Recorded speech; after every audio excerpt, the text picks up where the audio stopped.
Apa yang dari dulu kalau di sekolah sama mak bapaknya nih pasti selalu satu sekolah sama abang atau adeknya. Gue dalam kasus gue adalah gue selalu di sekolah di tempat yang sama di mana Farhan sekolah. Itu kan permasalahannya kalau misalnya akur gitu kan enak ya, saling ngejaga dan bisa saling nganter jemput segala macem. Lah gue kan sama Farhan kagak akur ya, jadi kayak gue sangat-sangat tidak suka, gue sangat-sangat menentang itu ide emak gue yang menyekolahkan gue di satu tempat sama Farhan. Pas gue tanya alasannya kenapa gue harus satu sekolah sama Farhan, biar nggak ribet ngambil rapotnya, jadi kayak satu tempat aja.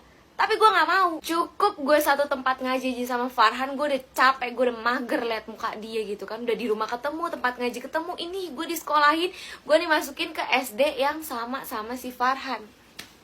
Udah ketemu mulu tiap hari itu kan. Terus sampailah dimana gue kelas 5 SD, dimana gue beda 2 tahun sama Farhan. Pas gue kelas 5 SD, naik ke kelas 5 SD, Farhan naik ke 1 SMP gitu kan. Nah si Farhan ini dimasukin ke pesantren. Dari situ gue udah mikir, ini kayak bau-baunya gue bakal dimasukin ke pesantren juga. Walaupun sebenarnya juga emak bapak gue belum ngomong terang-terangan kayak kamu nanti abis lulus ikut Farhan ke pesantren juga, kayak belum. Cuma gue udah punya pikiran karena kayak dari dulu tuh apa-apa Farhan kesini gue kesini gitu loh. Kayak gue harus ngikutin dia gitu. Jadi kayak nih mak gue sama bapak gue konspirasi ngusir gue sama Farhan secara diam-diam apa bagaimana nih gitu kan. Cuma pas kelas 5 SD itu gue udah berpikiran kayak gitu. Dan gue berat hati banget, gue gak mau banget masuk pesantren, jujur li gitu. Kayak ih apa banget sih pesantren gitu, gue gak mau. Gue bahkan udah bertekad gue harus mendapatkan nem bagus agar gue bisa masuk SMP negeri yang gue inginkan. Pada saat itu gue pengen banget masuk SMP 98 yang ada di deket rumah gue. Tapi di pertengahan waktu gue kelas 6 SD, ini udah masuk kelas 6 SD. Dan by the way gue SD itu gue gak pakai kerudung kan. Jadi kayak pas di pertengahan kelas 6 SD, gue tuh jadi ada niatan, ini apa nih, hidayah apa bagaimana, gue gak paham deh ya kan. Ada niatan pengen pakai kerudung gitu. Jadi kayak gue tuh udah ke arah-arah ya gak apa-apa lah kalau masuk pesantren juga. Cuma kayak setelah gue inget-inget niat gue utama gue kenapa gue bisa berubah pikiran seperti itu, karena gue pengen dibeliin baju. Aneh kan? Karena gue kan tadi udah bilang kan kalau gue tuh gak pakai kerudung, otomatis baju gue rata-rata adalah baju lengan pendek. Baju lengan panjang itu bisa dihitung pakai jari banget deh. Kayak kalau gue pakai kerudung gue pakai pasti bajunya itu lagi. Karena emang baju lengan panjang gue tuh dikit banget, kayak cuma 2 atau 3 buah gitu. Jadi kayak gue tuh pengen dibeliin baju baru. Otomatis kalau gue pakai kerudung, gue masuk pesantren, gue pasti banyak dibeliin baju baru dong, baju lengan panjang.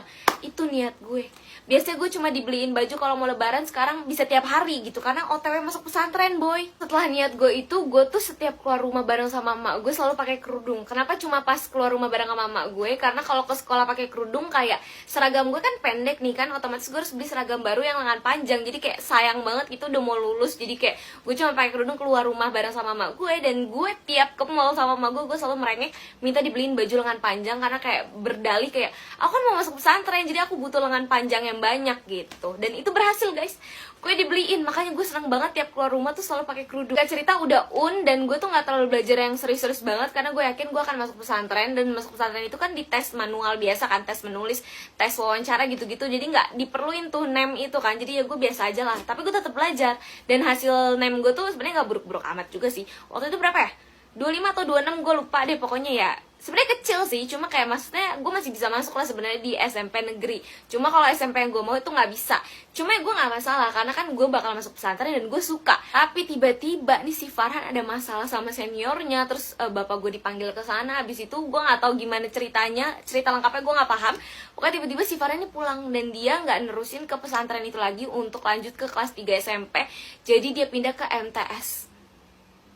Untuk pertama kalinya gue senang banget bisa satu sekolah bareng dia, yaitu di pesantren. Tiba-tiba belum juga gue masuk udah cabut nih orang. Jadi kayak ini maksudnya apa nih? Udah, gue malah dimasukin ke tempat yang sama lagi sama dia, yaitu di MTS, dimana gue sama sekali nggak mau. Gue nggak mau. Kalau tahu begitu, gue mending belajar dengan serius biar gue bisa masuk ke SMP yang gue pengenin. Biar name gue tuh nggak sejelek itu kayak.